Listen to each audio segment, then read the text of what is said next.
Good morning to all of you. I welcome you to this lab session on RDBMS Lab. In today's session, we are going to discuss about the SQL functions. We have already discussed the arithmetic and character functions. In today's session, I'll be discussing the date functions, the general functions, and the aggregate functions. So let's begin with the date functions. So I've picked up some date functions for you. Most of them are clear from their names itself, but to understand their working, we'll discuss each one of them in our SQL session. Okay, so I'll start a SQL session for you. Connect as Scott and Tiger. Okay, and then I can just make some settings here, which you already know. Set line size 120. Set page size 100, right? And we can just have a look at our M table and then at our department table. And in today's session, we'll be working with the date functions, the general functions, and more importantly, we'll be understanding the concept of joins, that is extracting information from two or more tables. So for that join session, I'll be picking up these two tables which are already inbuilt, that is the employee table and the department table. Apart from that, I would also like to take up some problems that you people might be facing in your tutorial sheets, right? So that is what I have lined up for today's lab session. So let's begin with the date functions first, okay? So the first function is the sysdate function, okay?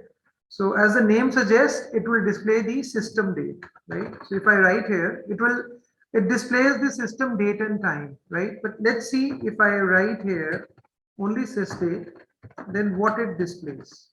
So you can see it has displayed whatever system date is there maintained by the operating system. So today it's 7th February 22. So it is displaying only the date, right? The time is not displayed here. Okay. To display the time, you need to add some more functionality. You need to use some other function apart from simply using this sysdate, right? So I'll use it here. I'll use it, select. There is a function known as to_char, okay? And I can use here sysdate, comma. Then I can give a picture here, like this. And then maybe like some pictures like this, right? So if I write like this, let's see, you can see now the complete date, that is 7th February 2022, and it's 11:20:52. So you need to use this function to_char. At the end of the discussion on date functions, we'll be discussing this to_char function also. Okay, right. Then we have the add_months function. So simply it would add some months to a given date, right? So let's use it.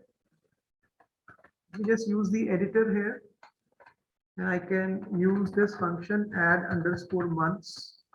I can pick up the sysdate itself and say I can add a 4 here. So it means now I want to add 4 months to the system date, right? So it has added the 4 months, you can see. So if you need to subtract the months, you can put a negative index here. Okay. So if I put a -1 here, okay, it will subtract a month, that is 7th January 22. That is how add_months works, right? Next is months_between. So this function would return an integer value for you, that is the difference between the dates specified by the arguments d1 and d2, right? So let's try this function, months_between, right? And I can, what I can do here is I can put sysdate and I can put some date here, right? Say, I can put here 14th April 22. Let's try it like this, okay? Let's see whether it works or whether it gives us some problem, and then we can have some discussion. Okay, so it says -2.21, right? So sysdate is February. So this function months_betweens works like the first argument, that is sysdate, minus the second argument. So if we look at this syntax here, it is D1 minus D2 that is returned. And it is a fraction of over 2 months, so it is minus like this. And if I just make it the other way around, if I just put this argument like this, then it would be a positive value. So I can put something like say to begin with a state like this here, okay? Then you get a positive value here, right? Now, for example, if I need to see the experience of the employees, okay, let's have a look at our M table. Okay, if I see the hire date here, 17 December 80, like this. So if I need to see the experience of employees, I can use this function months between to get that. How we can do that? Let's just check. So I can just copy this information here. And I can use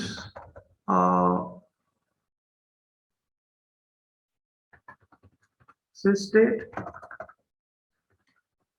comma, hire date, right? And I can give the table name as M, right? So I'm picking up how many months are there between the today's date and the day on which the employee was hired, right? So this way you can get the month. So, and I can further, you see, it is returning some value.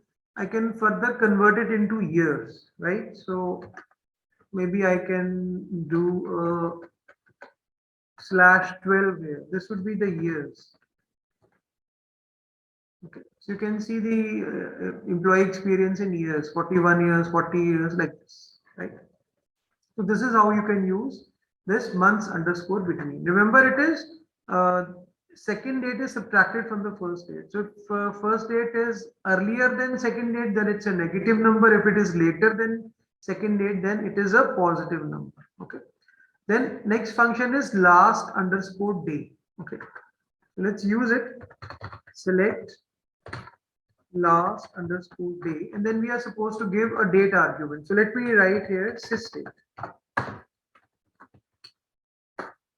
Okay, so what it will do, it will pick up the month from this date and will display the date of the last day of the month. So this date is having the month as February. So the resultant is 28th February. That is the last day of this month, right? Let's use it in another way here. Let me put a date here. Say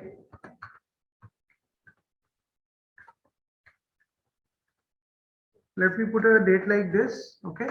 So the answer now is obviously 31st March 22, right? This is how last underscore day works. Next is next underscore day, and it takes two arguments, a date and a day. Okay, let's see it's working. Say select next underscore day, and I can just pick up say sysdate here, comma, and let's pick up Monday. Okay, from dual.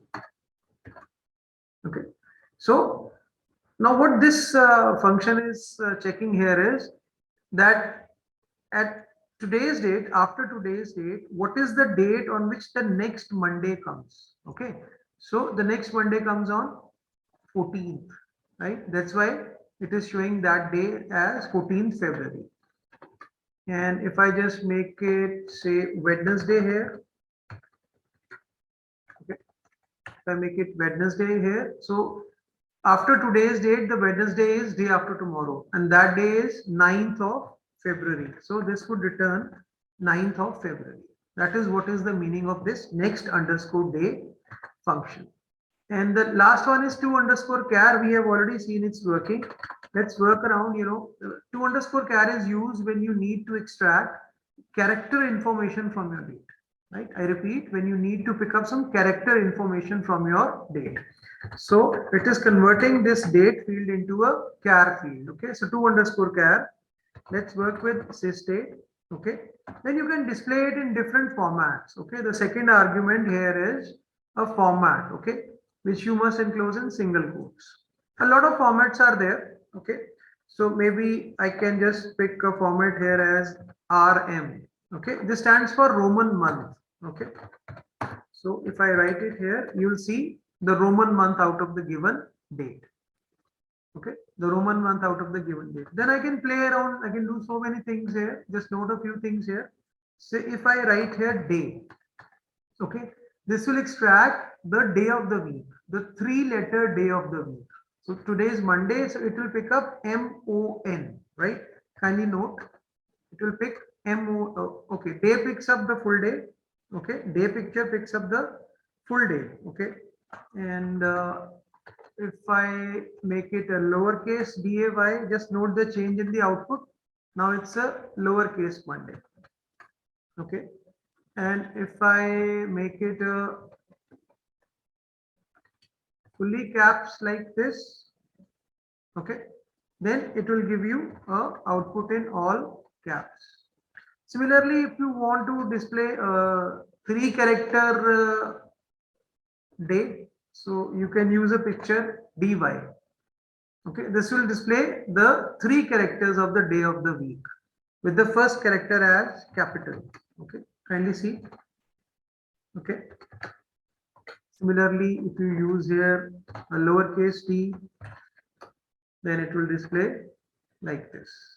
So this is how there are a lot of pictures, you know. If you want to extract a 2-digit year, then use this YY picture, right? So it picks up the last one. 2022 picks up 2 digits. So if you want to pick up the full 4-digit year, right, then you can use this picture like this. Okay. And if you want to pick up the time also, obviously I've already told you. So you can write something like DD hyphen MON, or you can write month also if you want the month to be spelled out fully. Let's work with this first. Let's play around with this. It is like this. If I put a month here, okay, if I write it as full month, then obviously it will display the some special characters are there. We can see it working. Okay, then we can have a DD like this. Then we can add some time also here. We can add a 24-hour time format. Okay, so that after 12 it would be 1300, then 1400 like this. Or we can have a 12-hour format also for time. HH12, then I can put minutes, and then I can put a second, then I can put a AM or PM also. Okay, so AM and PM would also be displayed with the time like this. Okay, so even if you put a PM here, okay, AM and PM are just indicators that according to time, AM or PM should be put. So even if I put a PM here, it would display a AM only. You can check that, right? Okay. So this is how you can work with the various pictures. Okay. There are other pictures also with which like you can work.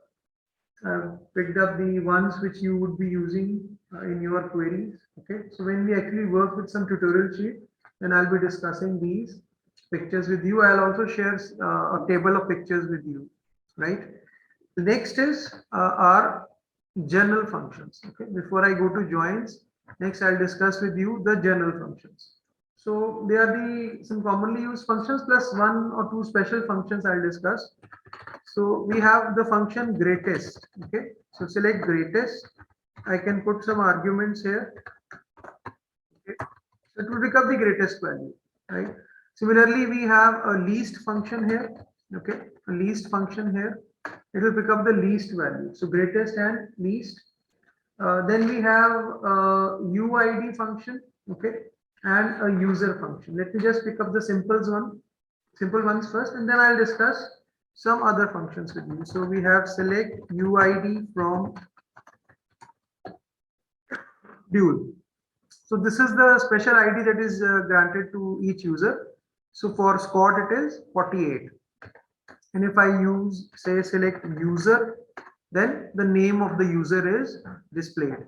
Next, I'm going to discuss a special function with you known as the NVL function, right?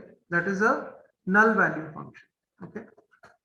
So what is this null value function? So let's first discuss what is a null value function. Okay. So let's now discuss the NVL function, right? NVL function stands for the null value function. So first of all, we must understand what are null values, right? So have a look at this table. This here you see in the commission column here that Smith is having a salary of 800, but nothing is here. That means Smith does not earn a commission, or we say that commission for Smith is null. Okay, null means something, some value which is either not available currently, which is missing, or which is not applicable. Okay, so for example, if we take the example of say some attribute PAN number, and let's say an employee has already applied for a PAN number, but he has not yet received it. So his value for PAN number is missing currently. Okay, he'll be getting it at some time, then we can fill it up. So null values are treated, differently from normal values. So you cannot add, something, some value, like if I add this 800 with this null, then you cannot expect the answer as 800. The operation would result in a value as null itself. Okay, so I'll show you what I'm trying to explain. Select, say if I pick up here sal, comma, com, comma, sal plus com. Okay, from M, right? If I do this, then obviously I am displaying this column salary, I am displaying the com column, and I'm displaying the sum of sal and com. So just see the output to understand the idea behind null values. Okay, salary 800, commission is null. So if you add them, so anything that you add to null becomes a null. Okay, so nulls are not treated like normal numbers itself. Neither the nulls are treated as blank spaces. Okay, so null is a null. Okay, so now if you really want to display this as, because you see the total of salary and commission here should be 800 here, 2975 here, and so on. Okay, then I can just use a NVL function here, a null value function. So just see how it can be used. This is the query. Then I can use NVL. Okay,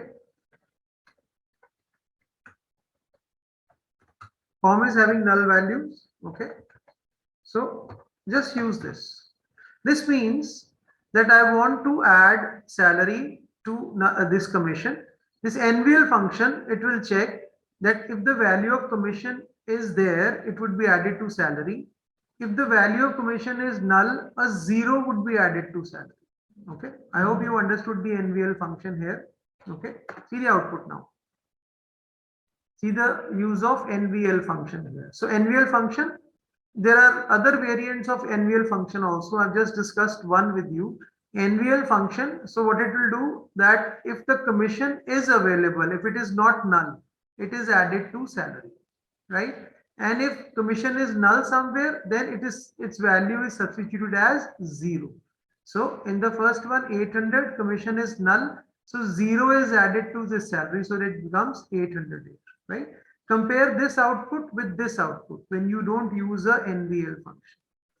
Okay, I hope the idea is clear. You can work with this NVL function on your own, right? Later on, once you have finished this class, you can watch this video again and check, and you can watch, right? So next is the important one, that is joins. Okay, so join is a very important concept in SQL. That is when you are looking to extract information not from just a single table but from multiple tables. Okay, and a lot of things you can do with joins. We are talking currently of the SQL 99 syntax of join. Okay, because two types of joins are there. One which we used prior to Oracle version 9i. Okay, one type of join is which we were using prior to Oracle 9i. Oracle 9i is the version, right? You people are using 11G, 12C, 21C, right? So before Oracle 9i, okay, we had these joins, some proprietary joins, right? They were known as the proprietary joins, okay? But 9i and later we have the join syntax, which is known as SQL 99 compliant, okay? Which is known as SQL 1999 compliant. That is a syntax for that complete join. You can take a snapshot of this slide. This is good. We'll be discussing each and everything that you see on screen. Maybe not in today's class, we can't finish it. Then maybe in the next class we can do it, right? But an important concept of joins. Okay.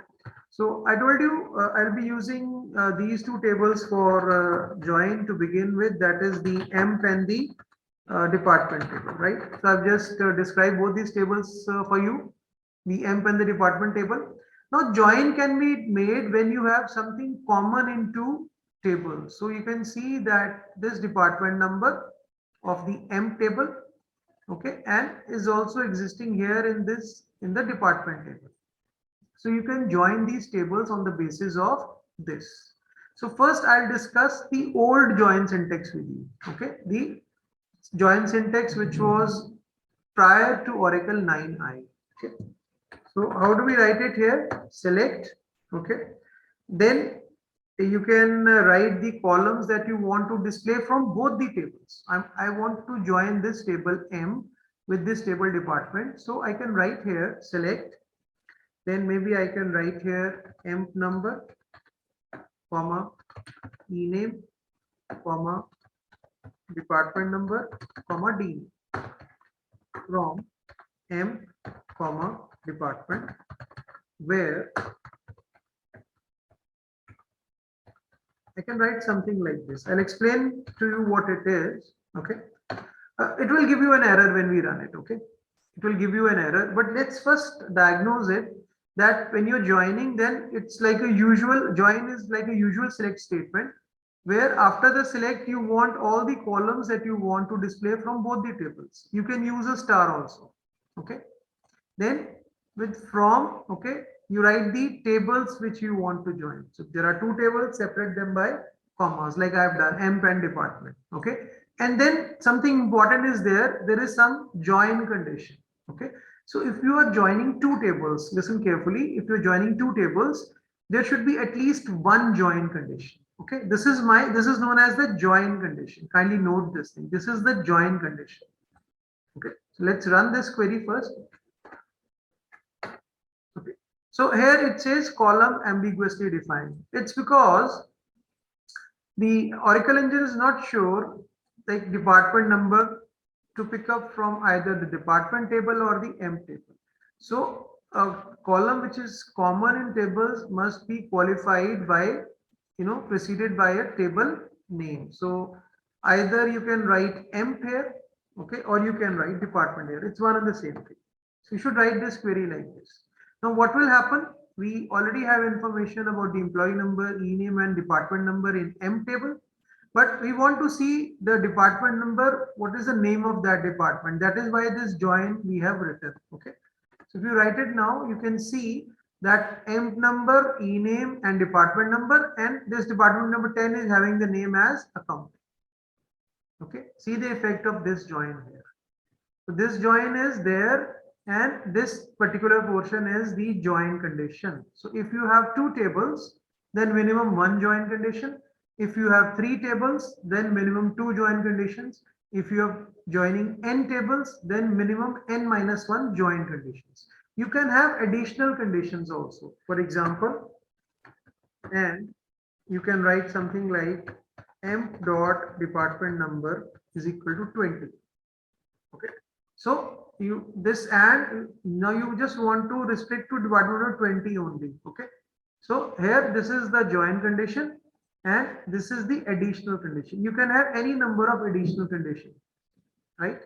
So this is the output. Then for when we are working with actual professional tables, then the table names are very descriptive. So instead of long table names, you can just give them some nicknames or aliases, right? So you can use like this. So here, and throughout the query, you can use E for the emp table and D for the department table. So I can write here something like this, which would shorten my query. Okay, where this E and D are known as the table aliases. I've given E and D as a table alias, as a table nicknames. You can pick up any name of your choice. Okay.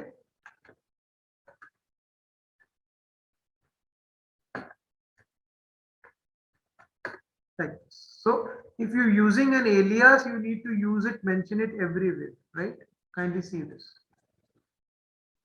So this is the traditional join syntax. Kindly keep on noting the things that I'm telling you. There are a lot of things which I'll be speaking. Such type of a join is known as a equi-join. Okay. First thing, such type of a join is known as a equi-join because it is based on the equality of the values which are being joined. Okay. So we are joining values from the M table and department table, and your condition is based on the equality of values for the column department number in both these tables, right? Okay. So this type of join is also known as an equi-join or an inner join. Two names are there for this type of join, an equi-join or inner join. And remember, an equi-join always uses, okay, the equal to operator, okay, here, right? Equi-join uses an equal to operator, known as the equi-join or the inner join. And the values which are matching only they are displayed. Okay. So if I join the M table, if I join the M table with the department table, you can see we get the values of departments 10, 20, and 30. But actually, if you display the department table, you also see that there is a department number 40 also. But you see that department number 40 does not come in any of your outputs because when we are joining these two tables, we must pick up the values which are there in both the tables. So in the M table, if I display the M table for you also here, you see in the department table, we have got the description about 4 departments, 10, 20, 30, 40. Whereas in the M table, employees belonging to department numbers 20, 30, and 10 are there. So 40 is that is why not coming. Okay. So I hope till this point all clear. The inner or the equi-join, you understand now what is a equi-join and what is an inner join. They are synonyms, same names, right? And then we have something known as an outer join. Okay. So an outer join would be like when we want to display the values from multiple tables where the values are matching as well as non-matching. Okay, right? So for that reason, we can have 3 types of joins. We can have a left outer join, we can have a right outer join, we can have a full outer join. Okay, 3 types of joins are there: left, right, and full. Okay, so for example, if you are joining, let me just take this, this example here. Okay.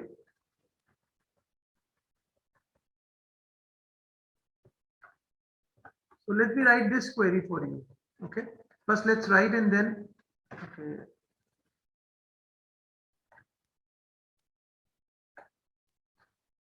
Let's just make a correction here.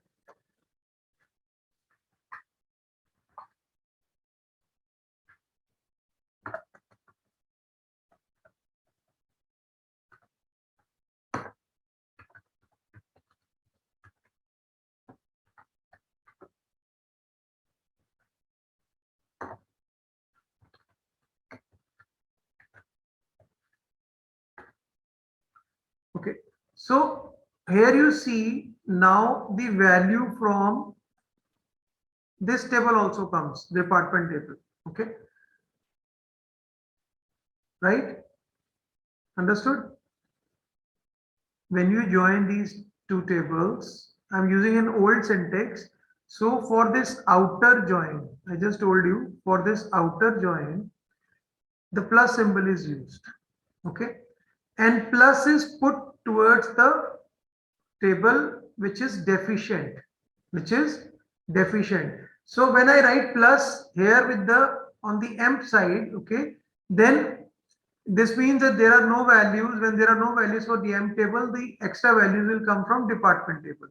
So you see first the matching rows. These are the matching rows. Okay. But there is no department number 40 in M table. But we have a department 40 here. So we get a value of operations from there. Okay. And if I use it like this, we should use like this. Okay, then we get only 14 rows. Now I'm saying that the values from this table, the extra values from this table, then we put a plus sign here. Okay, now there is no extra value in M table, okay, which is not having any department number. So what I'll do here is just put one value into it, insert into M, say M number, comma, ename, comma, cell. I'll put values for these. And I'll put say 1000, comma, Ajay.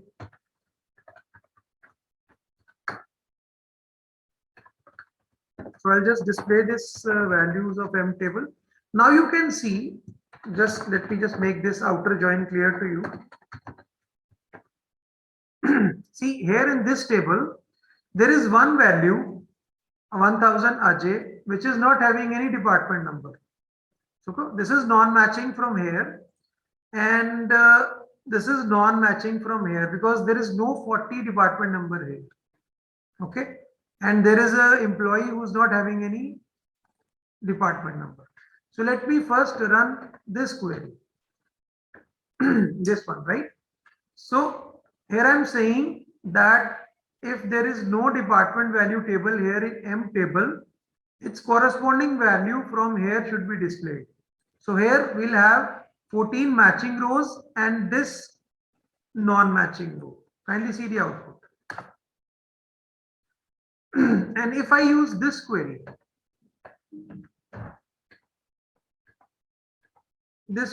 okay, now I'm saying that if this is the deficient table, the department table, then get the non-matching values from the M table. So once again, 15 rows would be there, 14 matching, and one row, that is this row, 1000 Ajay. This would be the non-matching row. Kindly check. Okay, so one of them, this is the when we have this sign here, this is the right outer join and this is the left outer join. Okay, initially it is confusing. Okay, but then there is no concept of a full outer join because you cannot put a plus on both sides of equal to. It can be only put either here or it can be put here. Okay. Now I'll discuss how we can write these joins with the latest syntax. Okay. So first of all, I'll discuss with you what is a natural join. Okay. So when you want to join all the columns having similar names in multiple tables, you use the natural join clause. How? Just have a look.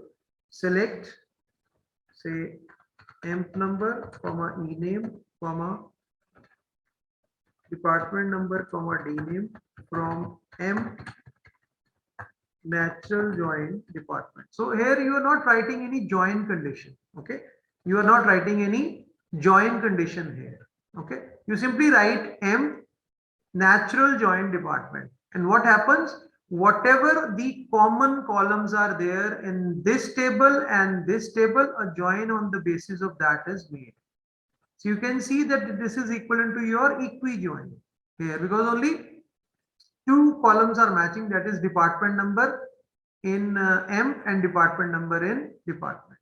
Okay, this is the natural join. That is the first thing that we learned here, the natural join, right? This one.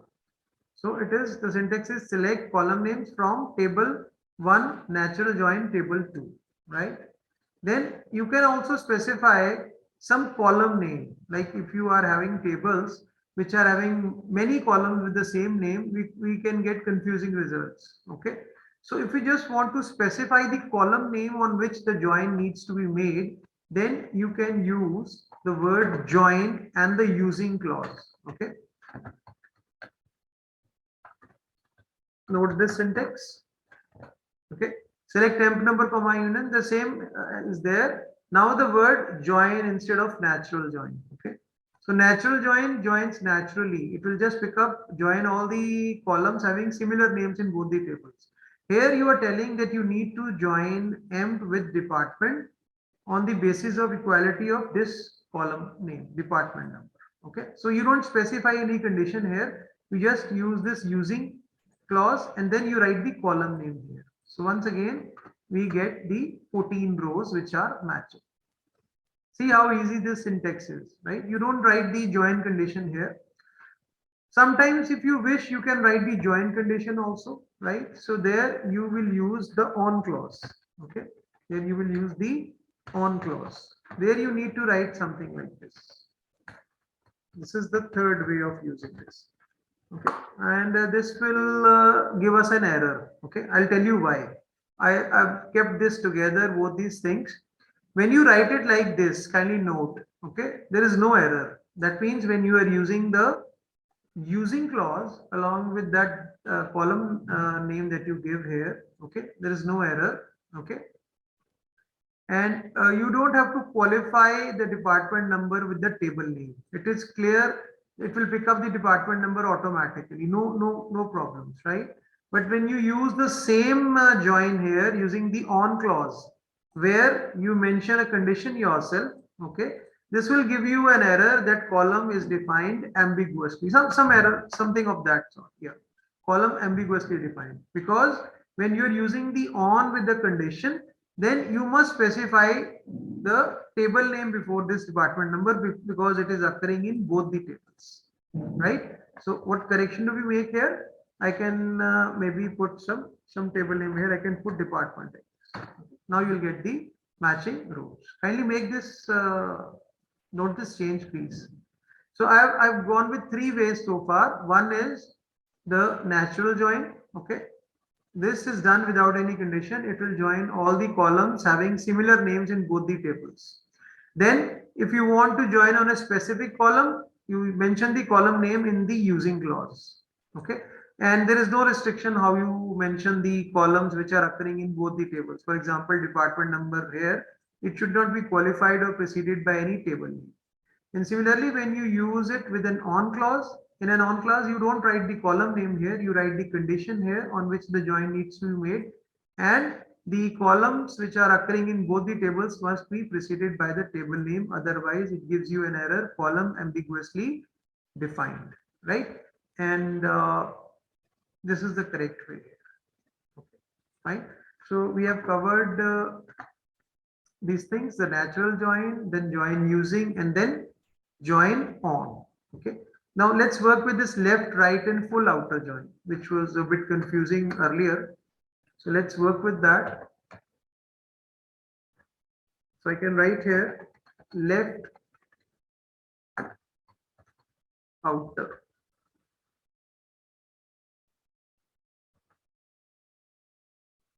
The rest, everything remains same. So I'll go one by one on this.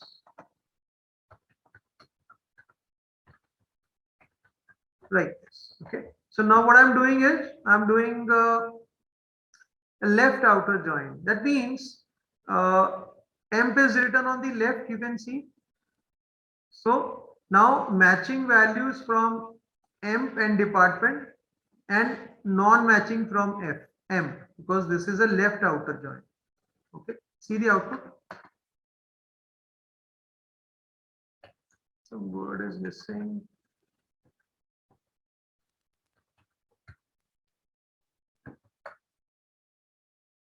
Okay. We are using see, what was the error was I didn't write the word left outer join. I missed first time. And remember, when you are using the using clause here, okay, you don't give any qualifier here. That was the error the second time around. Okay, the column part of using clause cannot have qualifier. You cannot write it like this when you are using the using clause here, right? See this query now very clearly. Now you will understand the left outer join. When you write here, you are writing yourself left outer join. So you are doing the left outer join of emp and department. You've written emp on the left hand side. Okay, that means matching values from both the tables. So we have the 14 matching values here. and the non-matching value from the M table. So there is only one non-matching value in M table, that is 1000 Aj. Okay.